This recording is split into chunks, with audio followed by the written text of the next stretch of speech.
Hey guys, MCU Collector here with another figure review. Next up is the Hasbro Marvel Legends series, the Infinity Saga 2023 wave of Iron Man Mark 46 from Captain America Civil War. This is one that I really didn't want to get released because we've gotten the Mark 46 armor before. In fact, we got it twice because we also had the battle damaged Mark 46 with Robert Downey Jr. Tony Stark head sculpt that was a little undersized but kind of fit the size. We get a much better head sculpt this time around, but it's going to be way too big for the figure. So I just didn't really need this one. I will admit though, the color on this new one looks really nice. It's got like a deep red that just looks really good. But we really didn't need it. This one's an odd one. But and you know, I had talked about this in like the Captain America Winter Soldier video, you know, like on some of these re-releases, it gives collectors another chance. They must have like reports and data and stuff to show that these figures sold really well, people would really want it, whether they go high on the secondary market. However it works, sometimes the decisions do baffle me. This one is kind of another one where it's like, why this one? Like, of all the Iron Man figures to do, why would it be this one? But you know, we'll see. We'll get the figure out of the package. We'll see, you know, if it's better than the other one. I don't see how it could be better. It's going to be the same. But again, the Robert Downey Jr. head sculpt is really nice. It is one of the best actor likenesses that Hasbro has ever done. Yes, it's too big, which sucks, but it is really nice. So they have that going for themselves. So the Infinity Saga wave, I was able to pick mine up from ToySnowman.com. They're based in Canada. Canada gets things first, so that's how I'm able to have these. So make sure to check them out. Link in the video description below. That's my referral link. So you create an account, you get a 5% off coupon code in your Frost Rewards. They have all your action figure needs. So all the Hasbro stuff, as well as other things. So DC Multiverse by McFarlane Toys. If you're looking for Mafex, import figures, whatever the case may be, check them out, ToySnowman.com. Again, link in the video description below. But here, Iron Man, Captain America Civil War logo up at the top. The bio reads, the chief source of funding and equipment for the Avengers, Tony Stark still finds time to suit up and join Earth's mightiest heroes as Iron Man. That's kind of a super generic bio that doesn't really relate to Civil War at all, in my opinion. That sounds more like Avengers Age of Ultron type thing. And speaking of Avengers Age of Ultron, the Mark 42, 43, 44, 45, 46, 40, I don't remember which armor it was, but it was the armor that he wore at the very end. I would love to get that suit. That suit was awesome. But sadly, we likely won't ever get it. And this color kind of reminds me of that suit. But I doubt we ever get that figure. That would be awesome if we got it. And off the top of my head, I want to say, maybe it's the Mark 44. Maybe it's the 45. It has to be 45 actually, right? It's got to be Mark 45. Unless that's the Hulkbuster armor. And then it's 44. I don't know. I'll have to go back and figure it out. But anyway, let's get this one out of the box and take a look.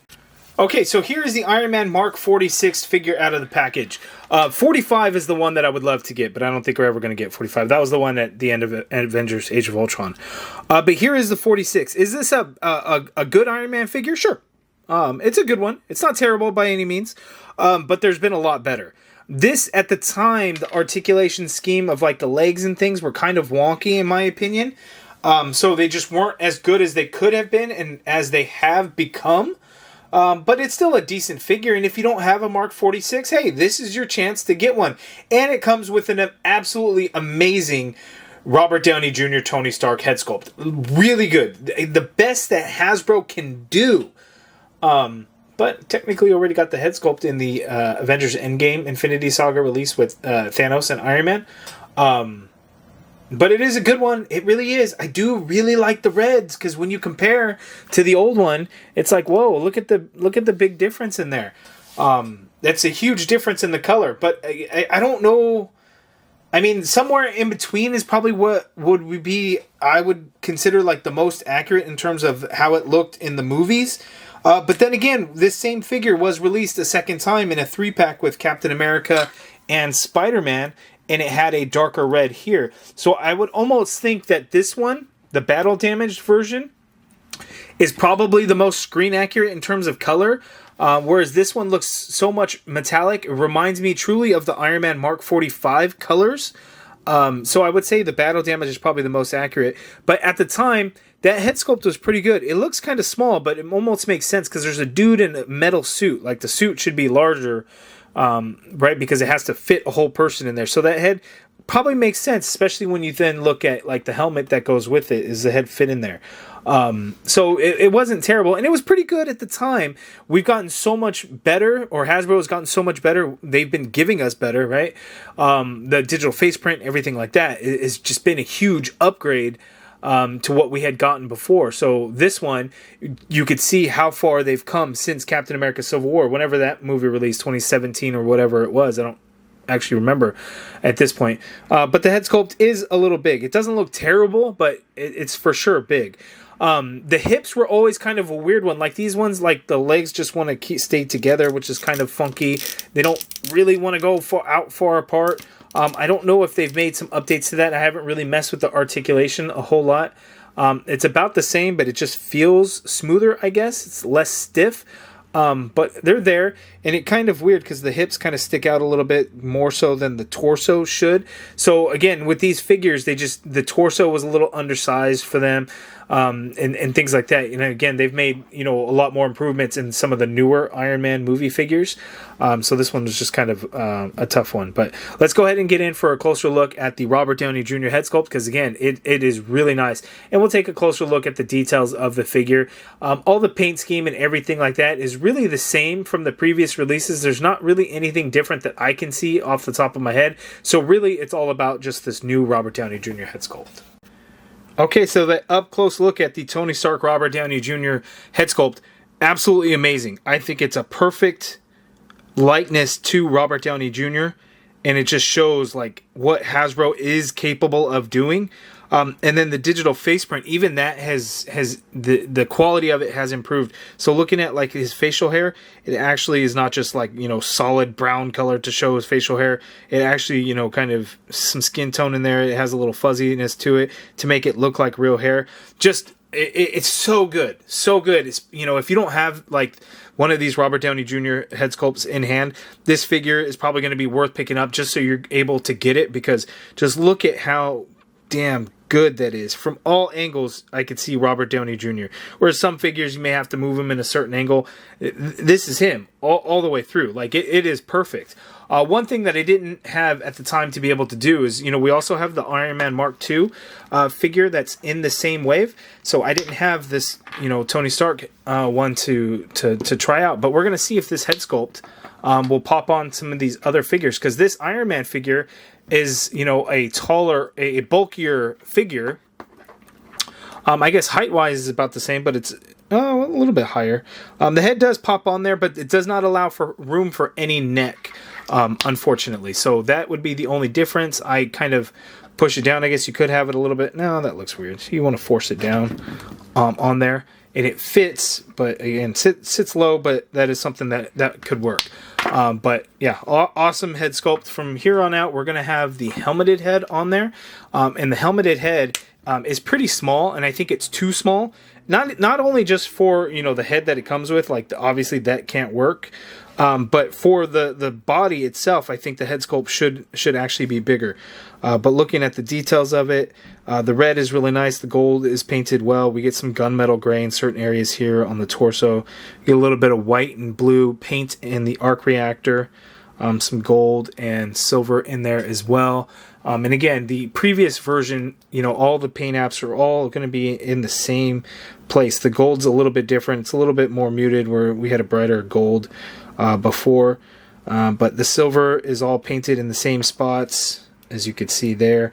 I guess the hand would be a little bit different on the paint for the hand. We don't get silver on the hand, whereas on the previous we did get silver on the back of the hand. So that's probably going to be the only... Well, here we go. Here's another difference. We don't get silver and gold there. Now, I'd have to double check if that's more movie accurate. No silver on the back of the legs down here on the bottom too. So actually less paint apps. But is it more accurate? I'm actually going to take a quicker look at the suit from the movie, some images, and we'll see, you know, if it's truly more accurate this time around or not. But next, we're going to check out the articulation. Okay, so articulation for the Iron Man Mark 46. The head is on a disc hinge, so he can look up that much. So in flight poses, you can have him out a little bit. He can look down all the way, of course. You get a full rotation in that head. Do we get any pivot? No, not really. The shoulder, you can get the shoulder to go on out only that far. It does not go out anymore. These shoulder pads don't really have any movement to them either, so you're only going to go out that much. Full rotation in there. You have upper bicep swivel. Luckily, that shoulder armor does not get in the way of the bicep swivel. Double jointed elbow gives you that much of the bend there, just about 90 degrees. Wrist swivel, and they do hinge. So these open hands do have a hinge back, so you can actually use the repulsor blast effect piece that actually pins into the hand, like so, unlike the Mark II figure. So you can do that. There are peg holes at the bottom of the feet, so you can have the boot launch for flight poses as well. We got the diaphragm cut on him, so he can actually tilt to his left that much.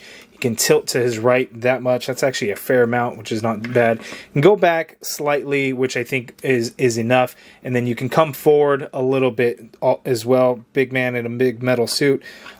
He's not going to be able to move around a huge amount anyway. You do have a swivel in there, so all that articulation works out pretty good.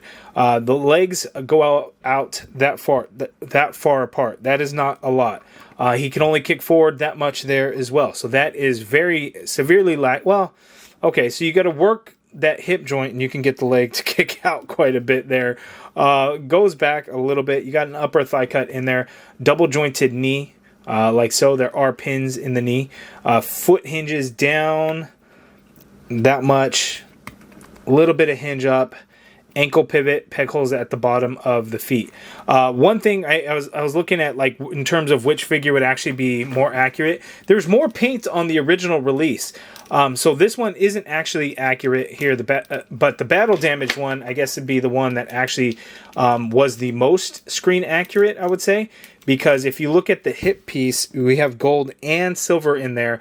This new one, they just skipped out on that paint altogether. So the gold wasn't accurate, but the gold and silver was more accurate, and then we just didn't get those details. As far as the silver on the back of the legs and things like that, it was probably supposed to be silver. It was very hard to tell when I was trying to look up images to see the suit and look up video clips and stuff like that. It was hard to tell, but it's probably safe to assume that, yeah, the silver should have been there on the lower leg. So that's even more disappointing that, you know, they would re-release the figure, and you would think would be more screen accurate, but in fact, it's actually less. You know, and we actually get less paint apps than we had gotten before. And I'd be okay with less paint apps if it meant for more screen accuracy. But in this case, it's actually less screen accurate now with the missing paint. So that's pretty unfortunate. I can't stress enough again, though, that this head sculpt is very good. But if you have that 2-pack with Thanos, you're not going to need this one to get this head sculpt. And especially because this figure, you know, it's not the greatest. The color's good, sure. But it's not that standout of an Iron Man figure, to be honest. You know, for a little bit of a size comparison, we have the battle damaged Captain America that came in that 3-pack, and notice that Chris Evans' head sculpt, or lack of Chris Evans' head sculpt, as they didn't even try. Probably because they didn't have the license to do his true likeness. So it makes a huge difference, you know, what we have gotten back then to what we get now. But size-wise, looking at the two, I think that worked out fairly well. The Captain America figures, again, have been undersized, so it's kind of crazy looking at these two side by side and thinking, damn, that's kind of crazy. But there we go. And then, you know, of course, from this wave as well, we have the Spider-Man, which, you know, was in the battle damage 3-pack, the original release. But here we have, you know, the Infinity Saga version of that Spider-Man from Civil War. And then the 3 Mark 46 releases all lined up. Again, I'm actually going to have to give it to the battle damage version on here, because the battle damage version is really good. You know, minus that Robert Downey Jr. Head sculpt, that doesn't quite work out well, in my opinion. Nowadays, right back then, I think it worked. I think it worked really well. But, you know, with all the improvements made, it's like, okay, of course, something better is going to be, you know, coming along at this point. But this one is, in my opinion, the most skippable of the figures from this wave, the Iron Man Mark 46, because I just think it's the least important. And the fact that this got 2 releases, it got a single release and it got a release in the 3-pack. The Spider-Man figure was only released in that 3-pack, so it made sense. The War Machine figure, however, that's going to be another one where it's, if you missed out, it's cool that you get a chance to get it. But that was in a Target exclusive. It was in a 2-pack. So it didn't get a single release. But this one did. And that's kind of, I guess, maybe some of the difference. It's like, well, it got a single release. Does it really need another release? A third release? I don't think it does. I really don't. While we're talking about Iron Man, I completely forgot this in the Mark II review. He has drop-down hips on this Iron Man figure. So, yeah, I completely forgot that was a thing. So drop-down hips on the Mark II as I start to line up the figures to get them all to show you guys the wave and everything there. I forgot to mention that in that review. Okay, so there is the Infinity Saga wave so far. Again, in my opinion, the Iron Man Mark 46 is the easiest one to skip, the biggest one to pass on. But your opinion might differ from there, so you guys let me know down in the comments below. What do you think of this Iron Man figure? What do you think of this Infinity Saga so far? Again, this is one where it gives the people the opportunity to get figures that they could not get in the past, whether they just missed out on them or they were not collecting at the time. So this brings in new collectors, or the newer collectors get their chance to get them. These are not going to be for everybody. I think it's important that we understand, like, it's okay to not like figures. It's okay to have, fair criticisms on, like, why this one doesn't have the same paint apps as before. Why do we have less when it would be more movie accurate to have those same paint apps? That's the important, I think, feedback and criticisms that we need to give towards Marvel Legends, as opposed to, why are they re-releasing these same figures 10 years ago? Who asked for these? New collectors want MCU figures. I know there's a lot of hate for MCU figures. People are going to want these. A lot of people probably are not, and that's okay too, right? But some people are going to want them. Some people missed out. And so new collectors will have that chance. But, if you're not a fan of them, these are easy skips for you. Saves you some money. So, there's that. But I know that that's a hot button issue that people are going to have different opinions on like crazy. It is only my opinion. That's just how I feel about it. You may have a different opinion, and again, that's all okay too. But anyway, if you guys like this video, please do me a favor and hit that thumbs up button. Subscribe if you haven't already done so. If you're interested in helping support the channel, hit that join button to become a channel member and be a part of the MCU Collective. And as always, thank you for watching.